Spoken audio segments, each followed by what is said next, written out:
let's have more understanding about different kinds of polynomial functions. Okay, so let's start with zero polynomial function. From the word itself, zero, that means the degree of the variable is zero. So in equation, how is it expressed?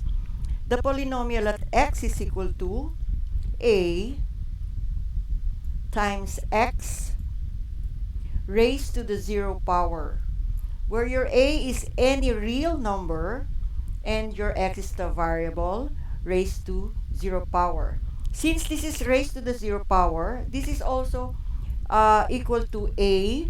It's the same as a multiplying to 1, because any number raised to 0 as the exponent is always equal to 1. So kahit anong number pa yan, kahit 1 million raised to 0, it is always equal to 1. So therefore, uh, the polynomial at x is equal to a. No?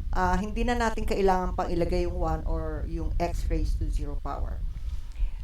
For example, if we have y is equal to 8, is this a polynomial function? Yes. This is considered as the zero polynomial function, where it can be also expressed as 8 times x raised to the 0 power.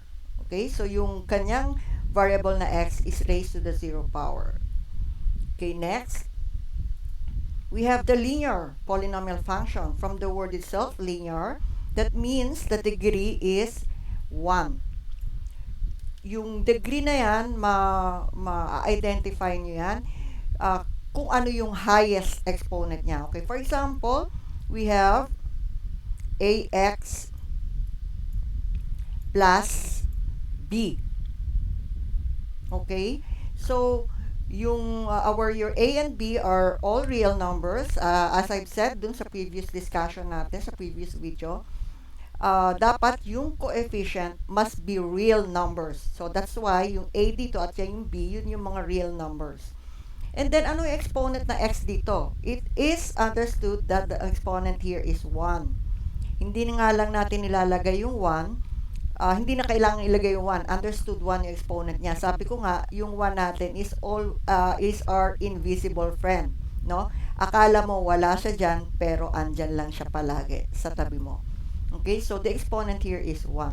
Okay, example, you have y is equal to 2x plus 3. Okay, so this is the variable, and since wala namang nakalagay na exponent dito, it is understood na 1. Okay, how about kung y is equal to 2x lang? Okay, is it still considered a linear function? Yes, it is still considered a linear function. Ang constant term niya nga lang is 0, no? Ito yung leading term at ito naman yung constant term. Okay, ito yung linear term, ito yung constant term. So kung 2x lang siya, that means wala kang constant. Okay lang yun na mawala yung constant. Polynomial function, mako-consider pa rin siyang polynomial function. Okay, next, we have the quadratic polynomial function. Yung last year sa grade 9, napag-aralan nyo about quadratic function. It is of course in the degree of 2. At ang standard form niya is in ax squared plus bx plus c. Okay, so kung makikita mo dito, yung leading term niya, which is ax squared, yung variable has the exponent of 2. Okay, so example dito, let's have we have, for example, 2x squared plus 3x minus 1. Okay, so kung ganyan yung equation mo, this is a quadratic polynomial function because yung variable x has 2 as its highest exponent. No? Standard form siya, masasabi mong standard form siya kung ang kanyang exponent is arranged from highest to lowest. No? Kasi ang pinag-uusapan natin dito dapat naka-standard form. So para maging standard form ang polynomial function, dapat yung leading term niya must have the highest exponent. So in this case, ang leading term niya is 2x squared. Okay, so in the degree of 2, that's why it is considered as quadratic polynomial function. And of course, kapag cubic naman ang sinasabi natin, it is of course in the degree of 3. Yung highest, yung variable with the highest exponent na 3. Okay, so example here, a x cubed plus bx squared. So this is the standard form. Kung mapapansin niyo, sunod-sunod lang siya, no? Ax squared plus bx, ax cubed plus bx squared plus cx plus d. Okay, sunod-sunod lang siya. Okay, paano kung wala? For example, ito, meron kang 2x cubed tapos plus 3x na agad and then minus 1. So, in the degree of 3, tapos wala kang squared, okay lang yon. Basta ba, yung leading term mo is palaging nasa unahan and then magkakasunod pa rin. Mas maliit naman yung 1 dito sa 3, no? So, ilang term siya? Tatlo, no? We have 2x cubed as the first term. Second term is 3x and then the last term is the constant which is minus 1. Okay, so kahit in the absence of this one, kung meron kang nakitang exponent na 3 sa variable, then it is cubic. No, kahit nga ax cubed lang alone this will be considered cubic, no? For example, we have ito lang talaga 2x cubed. Y is equal to 2x cubed. Okay? Cubic pa rin siya kasi yung exponent niya is in the third power. Okay. And syempre yung quartic, alam nyo na, 4. And so on and so forth, no? Susundan naman yan yung degree ng 5, degree ng 6. Basta ba, ibig sabihin nun, ang leading term mo ay may exponent dito na 4 kung quartic naman siya. Okay, and then plus, followed by b, x cubed. As I've said, kahit wala tong mga kasunod niya, as long as nag-e-exist tong isang to.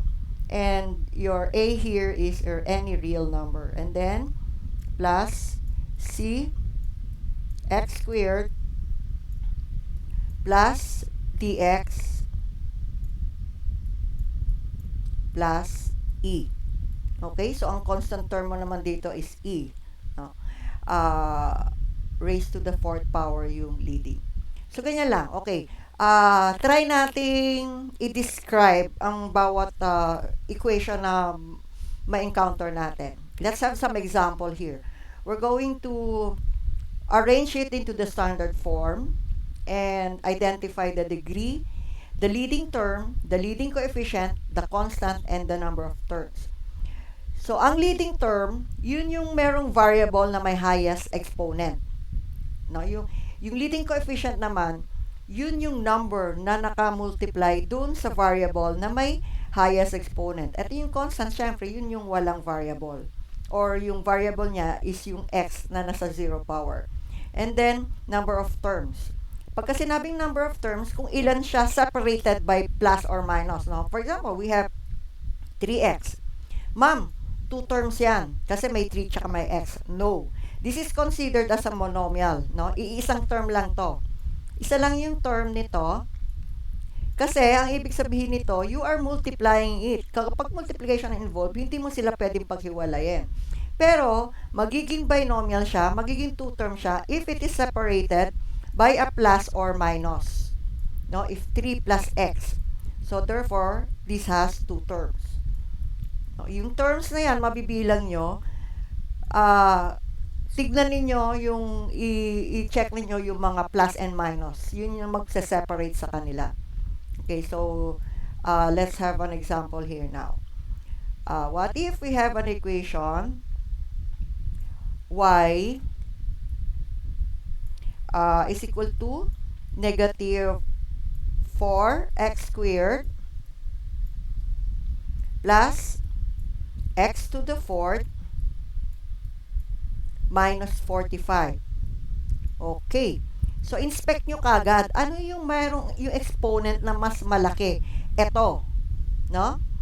So, that means, itong unahin mo. Actually, using the commutative property of the equation, pwede nyo silang pagbalik-balik na rin. Kaya lang, hindi mo pwedeng uh, iwan yung sign, no? So kung since plus naman to, positive, okay lang na hindi mo na ilagay yung plus, no? Kasi ilalagay mo naman siya sa unahan. So mapupunta siya dito.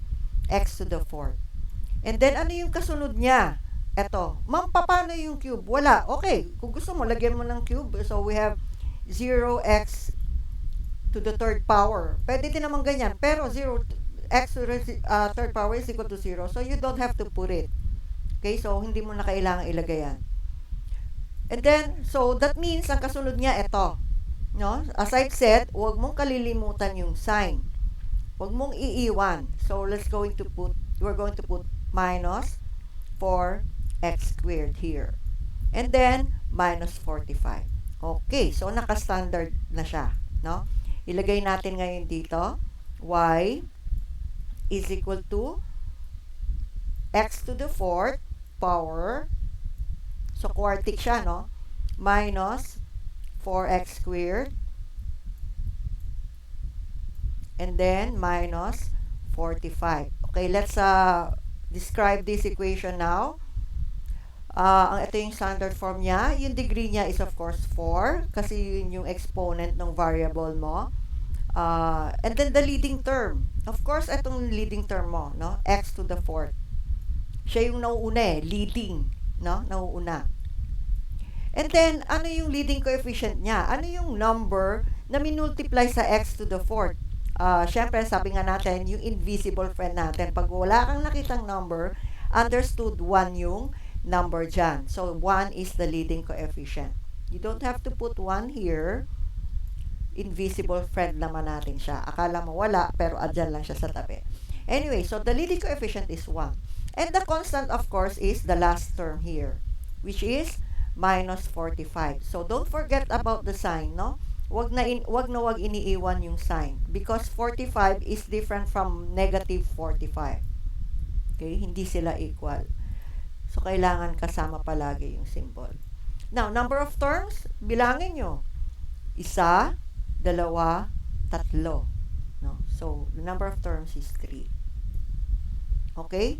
So, let's have some more example here. Burahin muna natin to.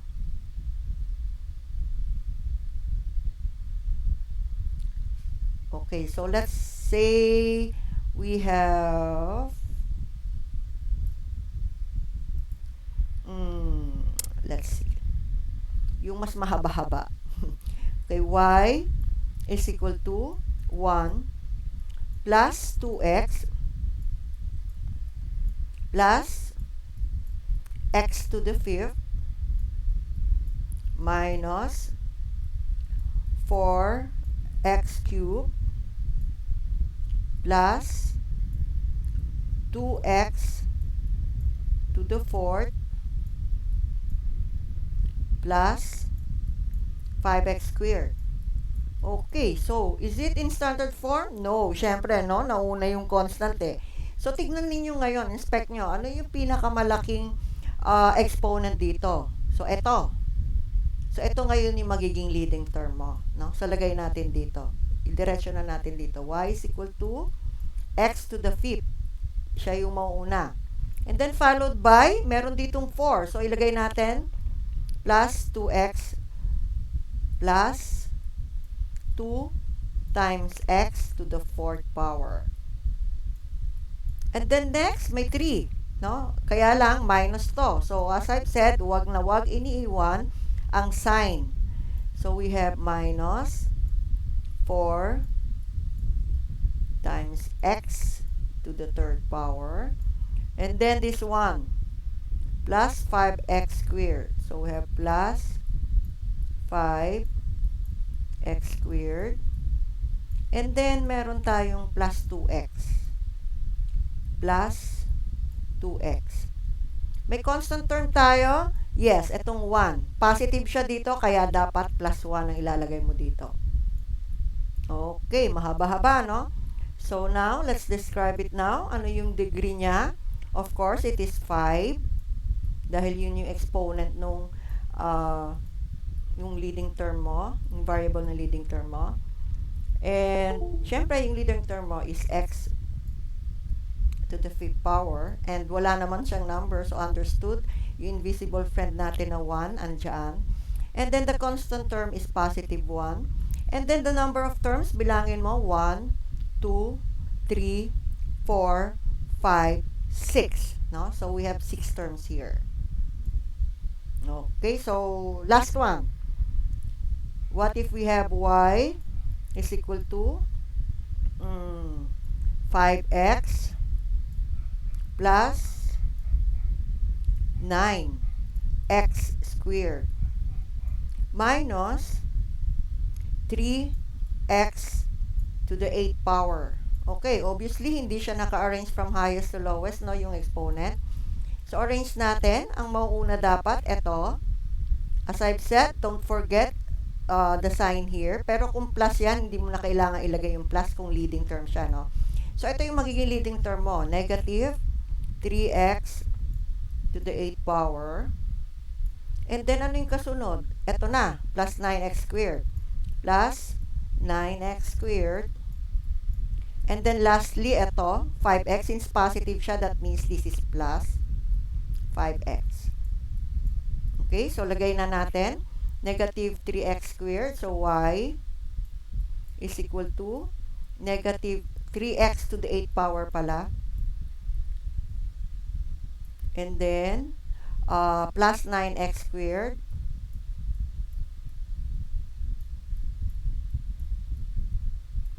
And then, plus 5x. Okay? Plus 5x. Okay? Try na natin ngayong i-identify each. Ano yung kanyang degree? Of course, it's 8. Yun yung exponent ng variable na may pinakamataas.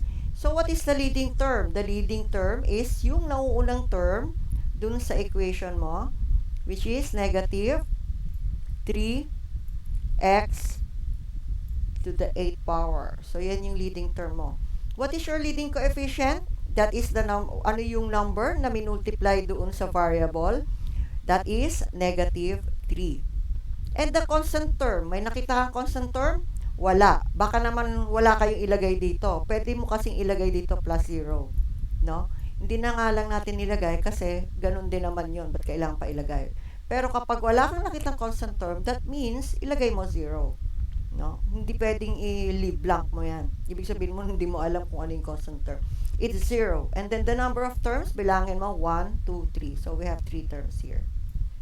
Okay? So, I hope nakatulong sa inyo itong video na to in order for you to easily determine the degree, the leading term, the leading coefficient, the constant term, and the number of terms of any polynomial equation. Okay?